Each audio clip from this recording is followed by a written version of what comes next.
And then the second map that will be showing, will give you an idea. This is before the elections. All the areas that are painted yellow are the states where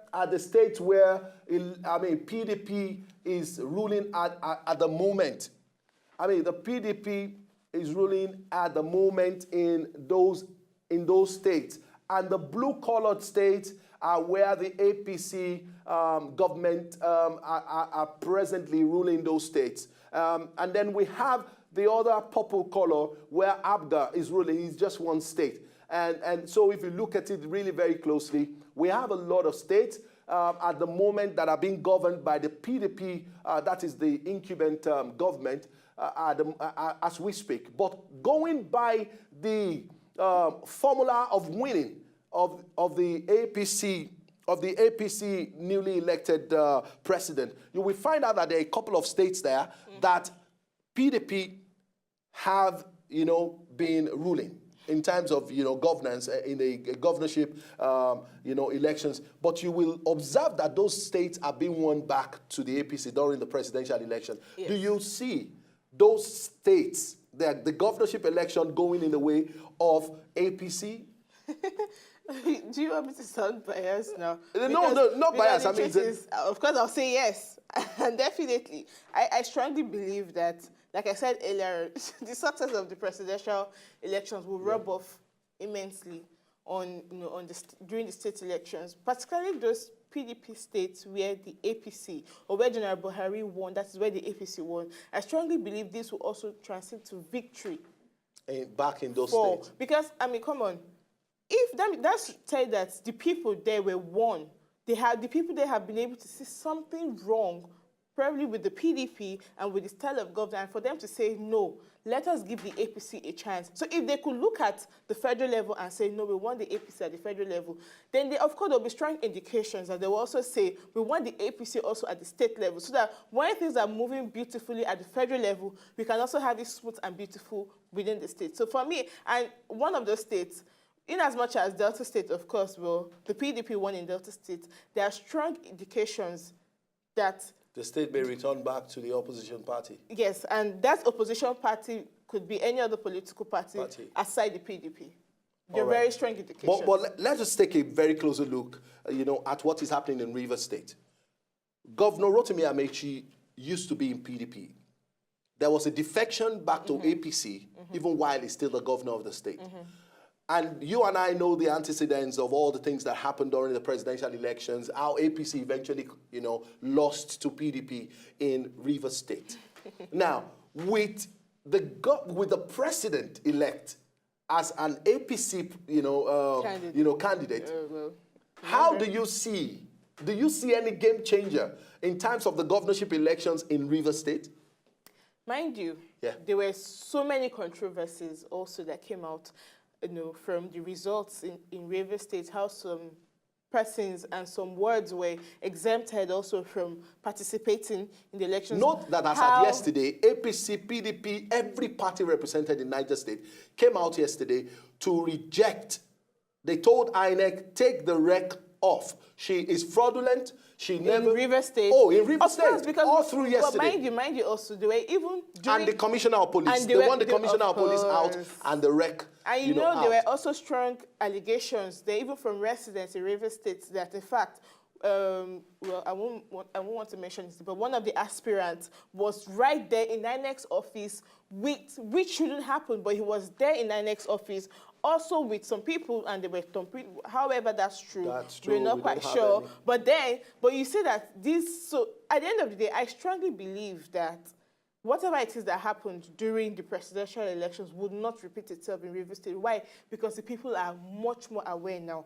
Everybody, stakeholders are all interested in that and state. And they are ready to correct And they are ready to correct the abnormalities that happened during the presidential election. So in my opinion, I see strongly that the APC would probably win it if they do their own groundwork well, which is be able to convince the people that, look, now, another very classical example is Abia State. Abia State in the last 16 years has been ruled by the governing, by the ruling party.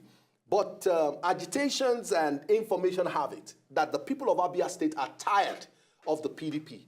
And I wouldn't know. I know that Habga is trying everything that he can do to win over Abia State. And I know that the APC wants to win the Abia State too. But somebody was saying yesterday in an interview, and he said, Abia State is a PDP state. Another person is saying that now we want a change. We know it has always been a PDP state, but we can't see any development. No road infrastructure. You pay so much tax, and you still don't have anything to show for it. You have graduates who ride keke exactly, and all of that. Now the government has really not helped, the Abia State people. I mean, what do you see happen in Abia State as we analyze for Rivers State? Well, in Abia State, do you think the Abia people are ready for the change? Well, if you say change here, I 100% say it's APC. Okay. It could be APC, and it could be ABGA, or it could be any other political party aside the PDP. But one major issue here is, I think, will come into play now, would not just be about the political party, but it would be more about the candidature. What is the personality of whoever the political parties will be presenting? Is the person known, loved, and acceptable by the people? Mind you, these were some of the things we saw play out during the presidential elections. So, because of the way the politics is heated now in Abia State, I expect that whoever it is that wins, it will no longer be about the political party right now. It will be more about the personality. But also, the areas where I think the PDP would have it tough is because, in fact, so far, the people there are telling you that, we even had a caller who said that, look at Abia State, there's nothing is working. So you see that the majority of the people here are tired of the PDP. As far as they're concerned, they don't want the PDP. They want something else. But the other opposition parties now, where they will have it's good for them is if they're able to field a candidate that is loved and accepted by the people. That's it for me. Now, we have 28 states. We have 28 states where elections will take place, on Saturday, minus the 8 other states that election is not taking place on Saturday. The PDP came up, the president, President Goodluck Jonathan, said on Saturday, he said, we are sure of winning 24 states. I really don't know the breakdown, but he said, we are sure of winning. That was what we heard. That was what we heard before the presidential election. Exactly. And then we saw how it played out. Do you, what ratio of winning, in your own analysis, do you think? We have 28 states in all. I'm not putting on my perfect cap, so I cannot 100% tell you that answer sufficiently. But I think right now, we're seeing the presidential elections has paved the way for change. That is moving from the norm of the main party. So you're seeing opposition parties taking it. So I think that would transcend to the governorship elections. I see that the opposition parties, opposition party to the party of the sitting president now, I think those are the parties that will take it. Okay. That's talked about the APC. I see a very strong, some states that are really very predominantly PDP states. We know them. If you have been around, you will know that Enugu State is just a PDP state. Ebonyi State has been a PDP state. Cross River, Akwa Ibom. It's been a PDP.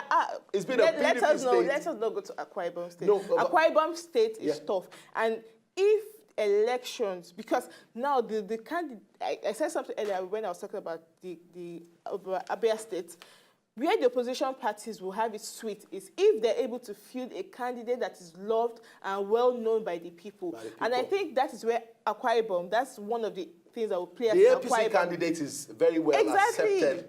So if the elections are free of rigging, consider the achievement. Of course, I think the APC candidate will have of Governor Akpabio. Consider the achievement of Governor Akpabio and how very well loved and accepted he is in that state. Don't you see him deliver that state back to... Is he well loved and accepted by the people? Oh, yes. Okay, if you say so. No, I know so. I've heard a lot of persons who speak otherwise.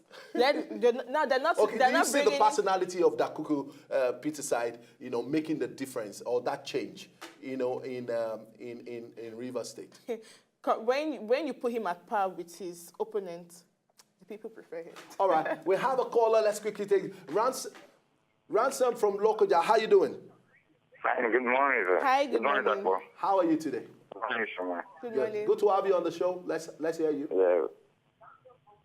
Yeah, in local area, we don't have gubernatorial elections, so that's why we don't know how we're going to do. But concerning the issue of the River State, Yes. Yes.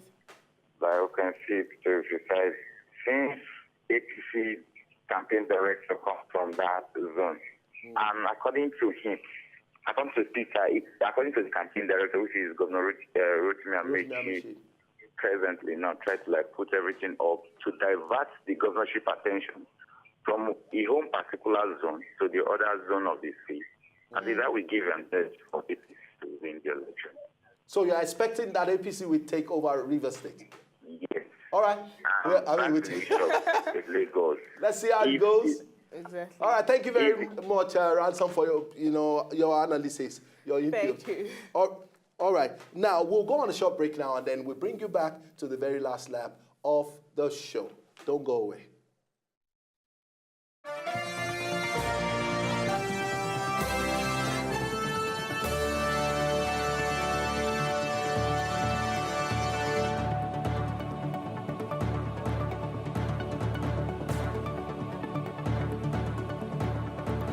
All right, you're welcome back. This is still Crossfire with Dapo and Ishoma.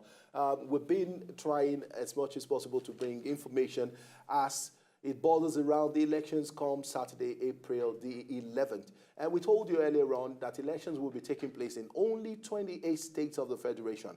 About 8 states had setbacks, and so they have, running government, and so election will not be taking place there. And so we said, call us and let us know what is the election, what is the environment like as we approach Saturday. It's just barely 4 days to the governorship election and state assembly election, in 28 states of the Federation. And so I was looking at this in Ekiti State. Armed men, purportedly to be soldiers, marched out 19 House, lawmakers. And they didn't allow them to come into Ekiti State to perform their legislative, responsibilities. Whether it's all about impeachment or they want to move the state forward.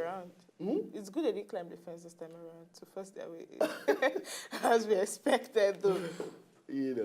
But then just putting the state under a very big tension, and as a matter of fact, I think what the government should do. And I don't know the federal government. Okay. I think they should declare a state of emergency in Ekiti State. That's what I think. Do you think that will happen? Why not? Do you see that happening? I see it happen. If the president, except the president, does not want to live, in peace by May the 29th. If he really wants to live in peace and with the, accolades, about his performance or his response to the presidential election. He lost, but he has been very magnanimous. He has accepted this defeat in good faith. And believe you me, I would have expected the president to step in before the issue in Ekiti State gets out of hand.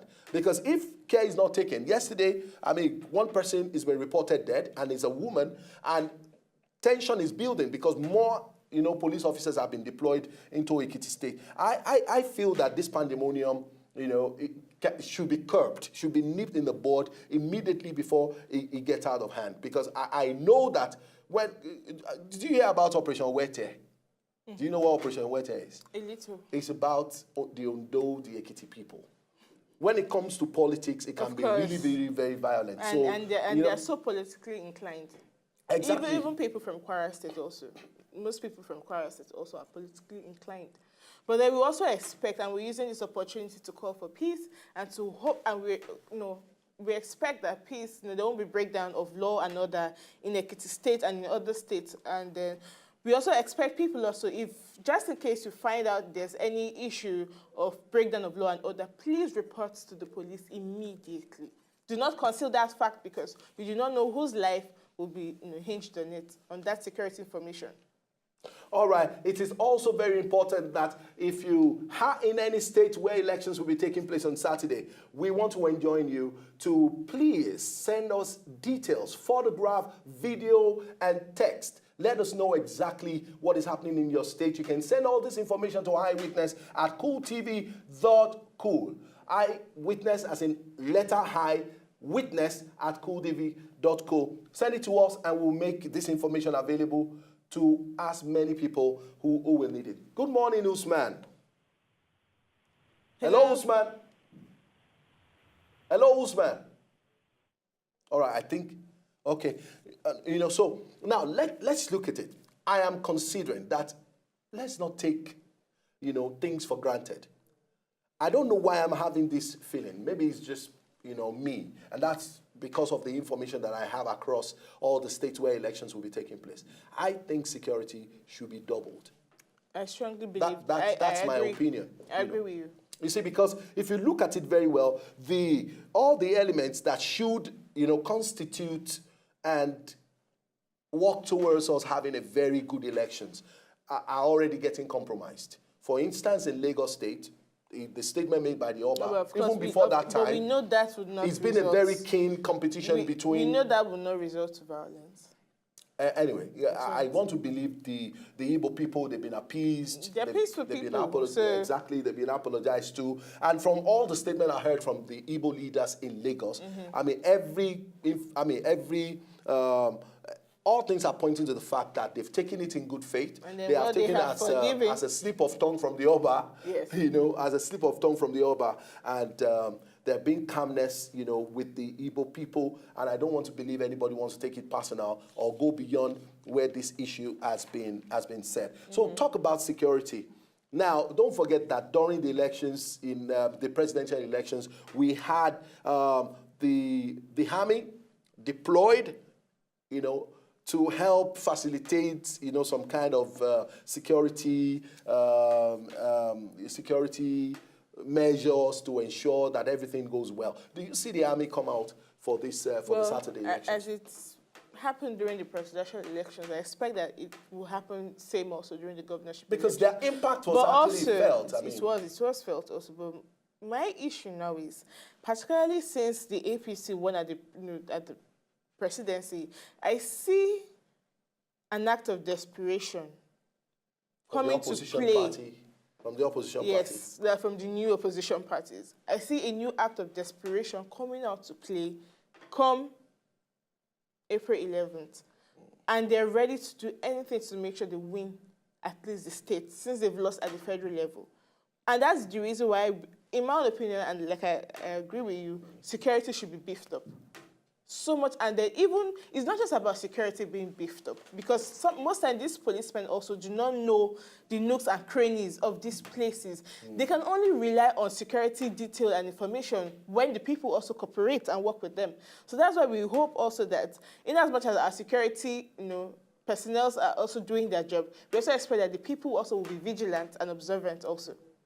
And then the police headquarters, informed that more police officers are going to be deployed to all the volatile states. Yeah. And that's to tell you that, when it comes to picking information about, states where security should be beefed up towards the election, the police definitely will have information to say the way things are going in some particular states, security needs to be, to be well beefed.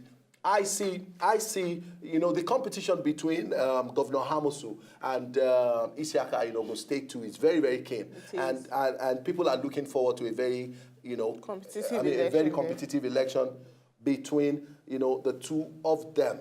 And anyway, I know as we go, as we approach Saturday, things will become more very clear as to what will happen and what needs to be done, as we look at how things are evolving. Even in other states also. Particularly in the other states. Exactly. And we will bring more information. I was listening to someone who said that the Delta Central people have been very marginalized over time. We'll talk about that tomorrow. Because I have a stake in that. All right, thank you so very much for being a part of our show today. It's been Crossfire with Dapo Anishoma, and we'll try as much as possible to come back tomorrow with more detailed and well-packaged show for you, for your listening pleasure. And we want to say a very big thank you for everyone who has been a part of this show. See you tomorrow morning for another very beautiful episode of your program on Cool TV, channel 196 on Star Times, Crossfire. Take care. you.